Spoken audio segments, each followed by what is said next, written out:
and welcome to History Made Simply, your one-stop history hot back in time, where each week we'll be uncovering history's secrets for you. Make sure to like this episode and don't forget to subscribe to our channel for weekly History Made Simply episodes. On today's episode, grab your wolf pelts and goat skins and get your best chat-up lines ready as we delve deep into the blood-soaked origins and surprising yet heartwarming invention of Valentine's Day. The ancient Romans celebrated Lupercalia in mid-February, the month itself named for another popular feast in honour of Lupercus, the god who patronised the harvest, farmers, shepherds and, curiously, packs of wild animals. His temple was a cave called the Lupercal, where, according to legend, a she-wolf famously nursed and cared for Romulus and Remus, the orphan twin brothers who would grow up to establish the city of Rome. For 2 nights of drunken revelry, young men would sacrifice dogs and goats, while women lined up to be whipped by the skins of the freshly slain animals, believing the ceremony would grant them fertility. The celebrations also included a lottery in which bachelors drew women's names from a matchmaker's jar. They would then be coupled with these lucky ladies for the duration of the festival, or perhaps even longer if the match was right. Like most Roman deities, Lupercus is sometimes identified with a counterpart from Greek mythology.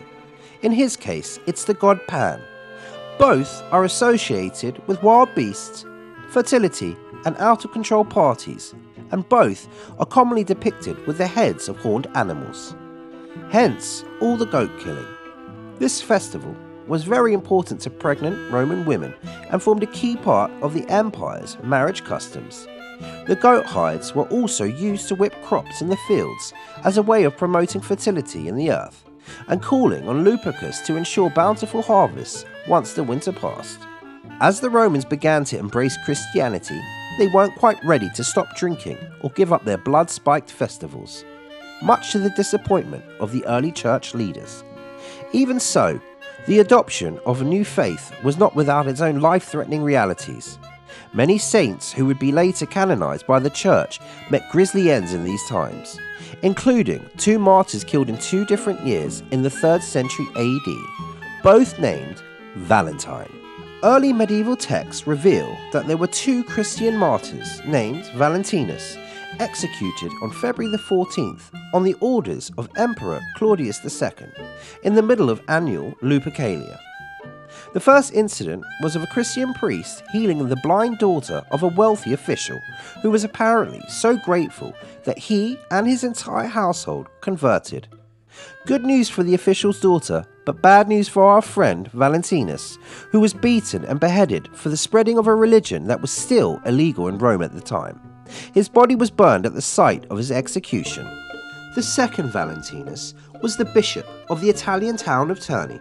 He was called to Rome to help a student whose head had been stuck between his knees for over 3 years.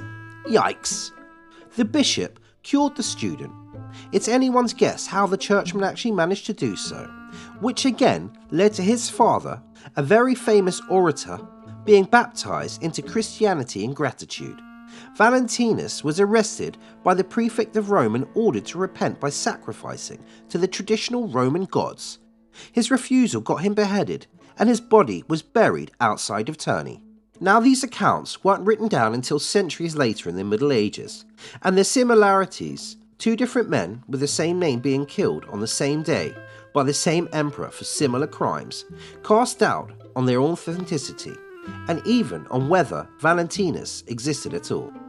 Regardless, Valentine's Day now had its namesake, and the date of these executions became a Catholic feast day, conveniently Christianizing a lustful pagan celebration as later emperors embraced the faith and the church's power grew.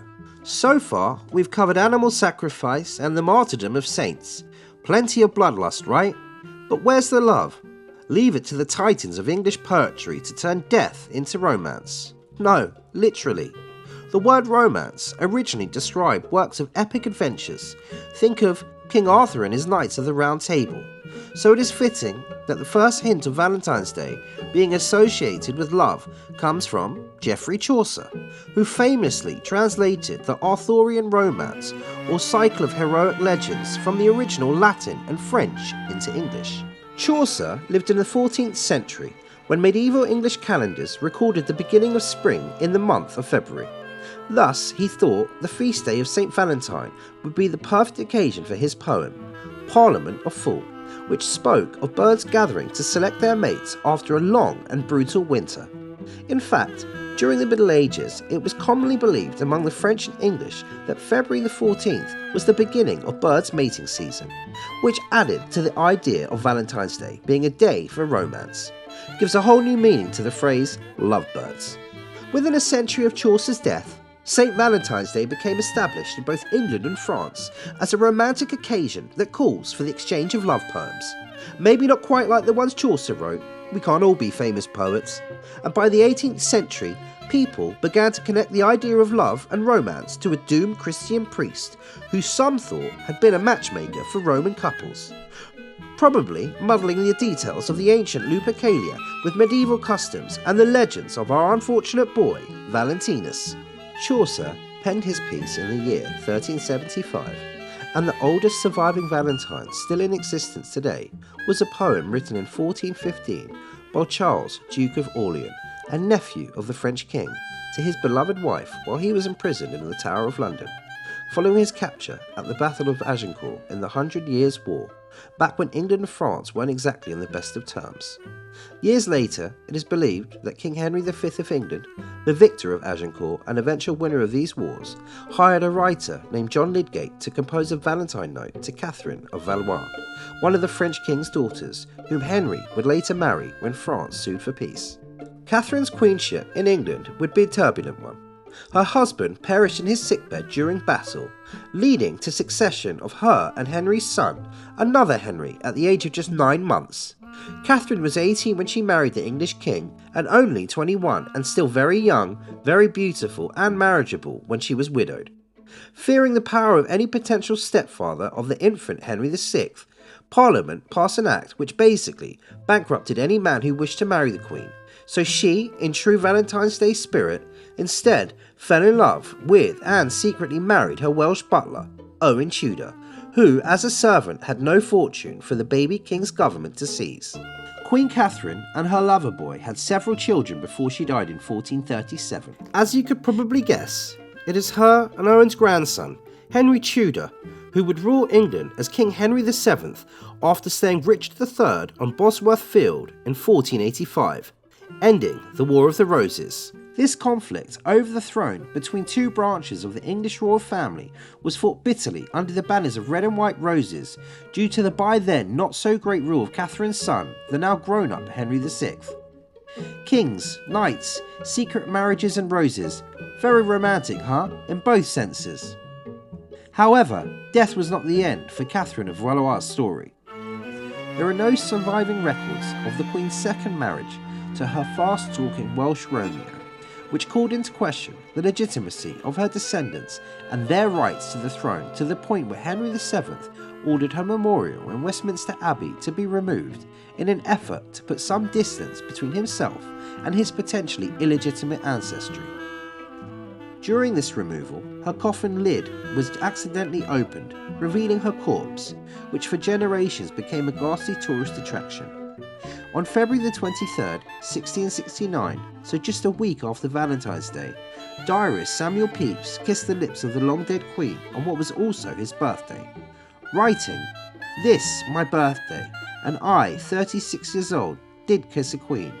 Sheesh, Samuel, how about we try to land a living lady next time?" It was Shakespeare, another lovesick lyricist, who dubbed the 15th century struggle for the English throne, which broke out shortly after they'd gotten kicked out of France, a tale for another video, the War of the Roses. And it is Shakespeare who further romanticised the holiday in his work, gaining the occasion popularity throughout Britain and ultimately in the rest of Europe. From there, the tradition made its way to the Americas during the Age of Exploration, and by the time of the Industrial Revolution, exchanging factory-made cards containing love poems became an accepted and expected feature of Valentine's Day. The Victorians even had a secret language of flowers, which further cemented the association of love, romance and desire with roses of every colour, particularly red. In 1868, British chocolatiers at Cadbury created the decorated fancy boxes of chocolates made in the shape of a heart for the holiday. Boxes filled with these delicious delights quickly became associated with Valentine's Day, and by 1913, Hallmark Cards of Kansas City began mass producing Valentine's Day cards, forever transforming this mid-February celebration from its blood-drenched origins in pagan ritual and Christian martyrdom, with the occasional court's queen thrown in, to one of love, poetry, cards, flowers, and other gifts, and of course, lots of sugary sweets. We hope you enjoyed this episode of the Twisted Origins of Valentine's Day from History Made Simply. Don't forget to like and subscribe to our channel and watch our next episode.